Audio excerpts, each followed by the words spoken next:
자, 이제 개장을 준비해 보겠습니다. 하이투자증권 금융센터 이기택 이사, 트리플플러스 이승원 대표입니다. 안녕하십니까? 자, 이기택 이사님, 매크로 이야기 잠깐 다루고 갑니다. FOMC가 나왔습니다. 시장의 오해와 진실, 뭐 이렇게 구분을 지어본다면은 어떻습니까? 예, 뭐 제 생각입니다만 6개월, 그러니까 테이퍼링이 끝난 다음에 6개월 뒤에 금리 인상을 하겠다. 뭐 말실수도 아니다. 왈가왈부 이야기가 나올 수도 있는데요. 작년도로 거슬러 올라가서 테이퍼링 처음에 이야기 나왔을 때도 마찬가지였습니다. 그러니까 어떻게 시장에 이 정보를 흘린 것이다. 아니 말실수를 한 것이다. 언제인지 모르겠지만 테이퍼링은 진행될 것이다. 이야기가 나온 다음서부터 왈가왈부 말이 많았는데요. 시장의 충격은 분명히 있었습니다. 그런데 가장 중요한 부분은 이게 말실수든 아니든 시장에선 반응을 한다는 것이 가장 중요합니다. 시장에서 적응 기간을 충분히 주겠죠. 정말로 테이퍼링을 한다라는 이야기가 나온 다음서부터 1년 뒤에나 돼서야 테이퍼링을 진행했었고요. 이번에도 금리 인상 이야기가 나오고 시장에 어느 정도 적응 기간을 준 다음서부터 금리 인상을 할 수 있기 때문에 투자자들이 귀추를 주목해야 될 것은 여기서 내가 어떤 스탠스를 취할 것인가가 가장 중요한데요. 큰 대형 종목에 치우쳐서 매매를 하시는 분들은 어쩔 수 없이 시황에 노출될 수밖에 없기 때문에 대형 종목보다는 기관이 관심 가지고 있는 중소형주 위주의 매매 전략이 좀 필요한 기간이 아닌가 그렇게 보여집니다. 네.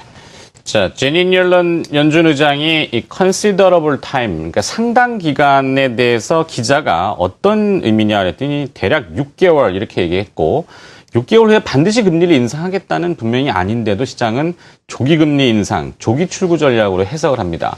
하지만 이 금리 인상은 분명히 전제 조건이 있죠. 경기가 회복이 되고 수치가 나와야 되니까. 자, 그래서 오해와 진실. 일단 우리 시장 오늘 뭐 어떻게 반응하는지는 좀 봐야 되겠습니다만 너무 민감할 필요 없지 않나 이런 생각도 가져보고요. 자, 마이크로로 들어가 보죠. 이승원 대표님. 네. 요즘 뭐 작두 타셨다고 그래요. 네.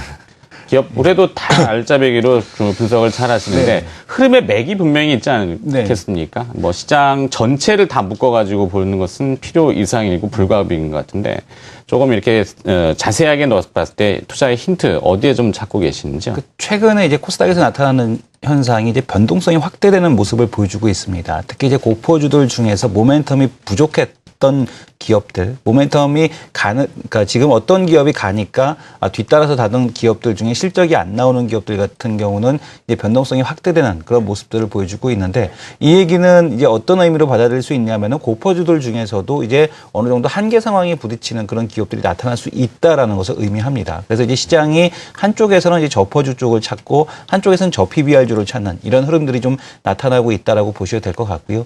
그런 관점에서 이제 중소형주 쪽에서 고포주 중에 모멘텀이 부족한 종목들이라면은 어느 정도 일부 뭐 단기 차익 실현에 대한 쪽을 좀 가실 필요는 있겠다라는 말씀과 함께 더불어서 시장에 이제 새로운 업종인 이제 그 저퍼주 혹은 저 PBR주 이런 쪽으로도 하나 둘씩 이제 그 비중에 대한 쪽을 조금씩 늘려가 나가는 그런 전략에 대한 쪽이 좀 필요하지 않을까 이렇게 생각이 되고 있습니다. 네. 자, 그리고 또 개장 전에 코스닥에서 대형주에 속하죠. SM에 대한 풍문이 흘러나오고 있습니다. 이것도 우리가 한번 짚어봐야 되겠죠? 일단 SM에 대해서 뭐 SM 엔터테인먼트가 역외 탈세 등으로 이제 수백억 원의 세금을 탈루한 혐의를 뭐 포착해 강도 높은 특별 세무조사를 착수했다라고 지금 보도가 나왔는데요. 그러나 이제 그 SM 엔터테인먼트 측에서는 공식 자료로 부인을 했습니다. 금일 보도된 SM 엔터테인먼트의 역외 탈세 등 관련된 내용은 사실 무근이며 2009년에 이은 일반적인 정기 조사를 받고 있는 것뿐이다라고 발표를 했는데 물론 이제 세무조사가 끝나봐야 알겠습니다만은 아무래도 뭐 그 공식적으로 부인을 했다라는 것은 그만큼 자신이 있기 때문에 나온 그 반응이 아닐까라고 보고 있고요. 오히려 이런 이슈 때문에 하락을 한다라면 SM 같은 경우는 매수에 대한 기회로 좀 봐도 되지 않을까라고 생각이 듭니다. 저는 엔터테인먼트 업종에 대해서 지금 제2의 그 국내의 삼성전자가 될 수 있는 그런 기업이라고 보고 있는데 그 이유는 뭐냐면 현재 중국 내 지적재산권으로 인한 문제가 아직까지는 태동 단계에 있다라는 겁니다. 앞으로 이제 저작권료 수입에 대한 쪽에 본격적으로 규제를 가하고 들어오기 시작을 한다라면은 이 국내 한류 지금 이 엔터테인먼트 제작사라든가 특히 음원 관련된 기업들 같은 경우는 앞으로 큰 실적에 대한 개선이 가능하다라는 측면을 큰 그림을 한번 그려드리겠습니다. 좋습니다. 뭐 소녀시대가 아니라고 하니까 근거 없는 풍문에 대해서 너무 확대할 필요 없다. 이것이 사측입니다. 일단 회사 측의 말을 한번 신뢰해 봐야 되겠죠. 이기태 기사님 관심 기업 뭡니까? 예, 오늘은 로만손을 좀 들고 나와봤는데요. 뭐 아시겠지만 핸드백, 손목시계 그리고 주얼리를 제조하는 회사입니다.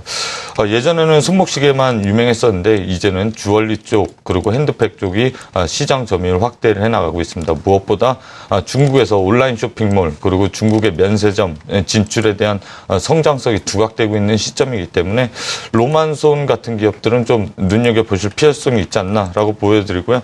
아까 말씀드렸듯이 어저께서부터 투신권에서 기관이 관심을 가지기 시작했다. 그러니까 고점을 돌파하면서 투신권에서 매집하게 들어오는 초점이다라고 보실 때 이런 기업들은 좀 눈여겨보실 필요성이 있다. 그렇게 보여지고 있습니다. 네, 알겠습니다.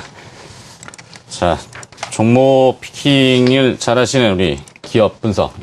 이승원 대표의 관심이 예. 오늘 궁금합니다. 뭡니까? 오늘 이제 조금 이제 좀 무거운 쪽으로 옮겨보자라는 말씀을 앞에서도 좀 드렸었는데요. 아, 묵직한 쪽으로? 이제 그 현대 엘리베이터를 좀 말씀을 드리고 싶습니다. 현대 엘리베이터. 네. 이 현대 엘리베이터 같은 경우는 가장 이제 우리가 주목해야 될 것은 턴어라운드. 본업이 일단 턴어라운드하고 있다라는 데 주목을 하고 싶은데 건설 경기가 이제 살아나기 시작을 하면서 지금 보게 되면은 이 엘리베이터 쪽에서 마켓 쉐어가 지금 증가를 했습니다. 동양 티센크루프와 오티스 엘리베이터에 대한 마켓 쉐어가 줄어드는 가운데 현대 엘리베이터에 대한 마켓 쉐어가 늘어나는 상황이 돼서 아마 지금 올해 창사 이래 최대 영업이익이 흑자가 예상이 된다. 약 1,400억 정도를 예상을 하고 있고요. 또 지금 보게 되면은 그동안에 현대 엘리베이터의 발목을 지속적으로 잡아왔던 것이 이 파생상품 관련된 계약입니다.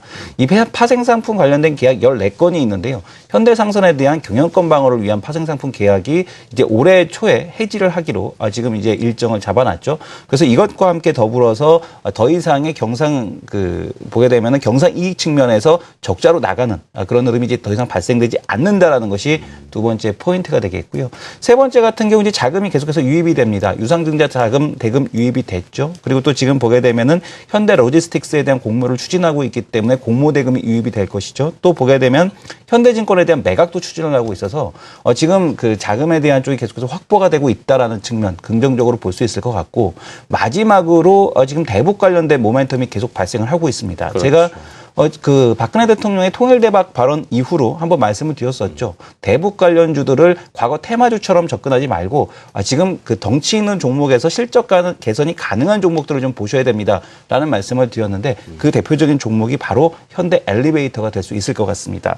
잠시 지금 그 통일 관련된 지금 스케줄을 한번 볼 텐데요. 올해 스케줄인가요? 네, 맞습니다. 네. 지금 3월 25일에서 28일 박근혜 대통령이 독일로 이제 출국을 하죠. 그래서 독일로 출국해서 통일 독트린을 지금 발표할 것이다라는 얘기가 지금 시장에서 나와 있고요. 또 하나는 4월 달에 그 박근혜 위원장이 이제 박근혜 대통령으로 해서 통일준비위원회가 지금 설립이 됩니다. 5월 달에는 오바마 대통령 방한이 예정이 돼 있고요. 6월 달에는 남북 고위급 정상회담이 시작될 것으로 지금 일정이 잡혀 있습니다. 7월 달에는 남북 정상회담에 대한 가능성 얘기까지 나오고 있기 때문에 상당히 좀 더욱더 이제 그 시장의 기대를 갖게 하고 있고요. 8월 달에는 프란체스코 교황의 한국 방문 일정이 확정이 되어 있는데 남북한 평화협력에 대한 촉구를 선언할 것으로 예상이 되고 있습니다. 네, 그래서 대북 관련된 네. 통일 창구 뭐라 해야 되죠? 그게 일단 뭐 현대 엘리베이터. 엘리베이터가 이제 남북한 교류 창구의 유일한 그 창구이기 때문에 아직 현대 엘리베이터를 더